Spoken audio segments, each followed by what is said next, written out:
ကိုတက်ကလိုပဲဘာသာရပ်တွေလည်းဆုံးလာတော့ပေါ့civil ရှိတယ် mechanical ရှိတယ်ပြီးလို့ရှိရင် electrical ရှိတယ် electrical ကတော့ electrical ပဲထားသေးတယ်ပြီးကိုတက်က textile petroleum production ပြီး mining metallurgy ဆိုပြီးအဲ့ဘာသာရပ်တွေတွဲတယ်အဲ့တော့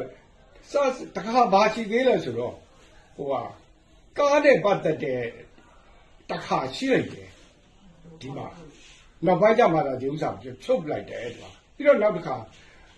လေယာစိုက်ပျိုးရေးနဲ့ agriculture နဲ့ပတ်သက်တဲ့ engineer တွေရှိတယ်နောက်ပိုင်းကျတော့လည်းအဲ့ဒါတော့မရှိတော့ဘူးယူတဲ့လူတွေတိတ်မယူနေတော့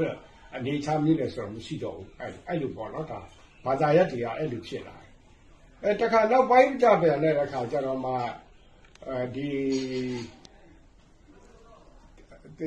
ကြတော့မဖမ်းပြီးဘူးနောက်ပိုင်းကြတော့ဒီ electrical department ကခွဲလိုက်တယ်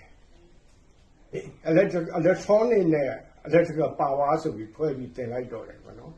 အဲ့လိုဟာမျိုးဒီကျောင်းရဲ့အနေအထားမျိုးရှိတာပေါ့နော်ဒီကျောင်းကတော့တကယ်တော့ပြောရမယ်ဆိုလို့ရှိရင်တော့ RIT ကျောင်းကတော်တော်ကိုပဲဒီပညာဓာတ်တွေထုတ်ပေးခဲ့တာပေါ့တောက်လျှောက်ကိုကြည့်မယ်faculty ကနေစပြီးတော့ဒီမှာတိတ်ကိုယာနဲ့ချီရှိတော့နော်ဒီဘက်ကကြာတော့လည်း260ဆိုတော့ကျွန်တော်ချင်းနေတာ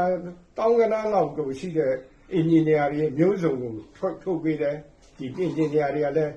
အခုတိုင်းပြည်မှာအကျိုးပြုခဲ့တယ်ပေါ့နော်ဒါတွေမကသေးပါဘူး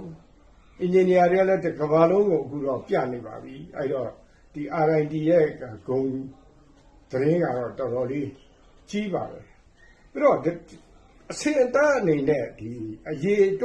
ချဲအနေနဲ့ကြည့်မယ်ဆိုရင်အဲ့တော့ကျောင်းကလည်းတစ်ကြောင်းလည်းရှိတယ်သင်တဲ့ဆရာတွေကလည်းအင်ပတာမှ efficient ဖြစ်တယ်လို့ဆိုတော့တကယ်နိုင်ငံသားပြန်နေရေးကြီးပဲအဲ့ဒီဖြစ်တဲ့အခါကျတော့ဒီကျောင်းကတော်အစ်စ်မြင့်တယ်လို့ခေါ်ရမှာပေါ့ဘာလို့လဲဆိုတော့ဒီကနေ scholarship တွေပါသွားသင်တယ်ဆိုလို့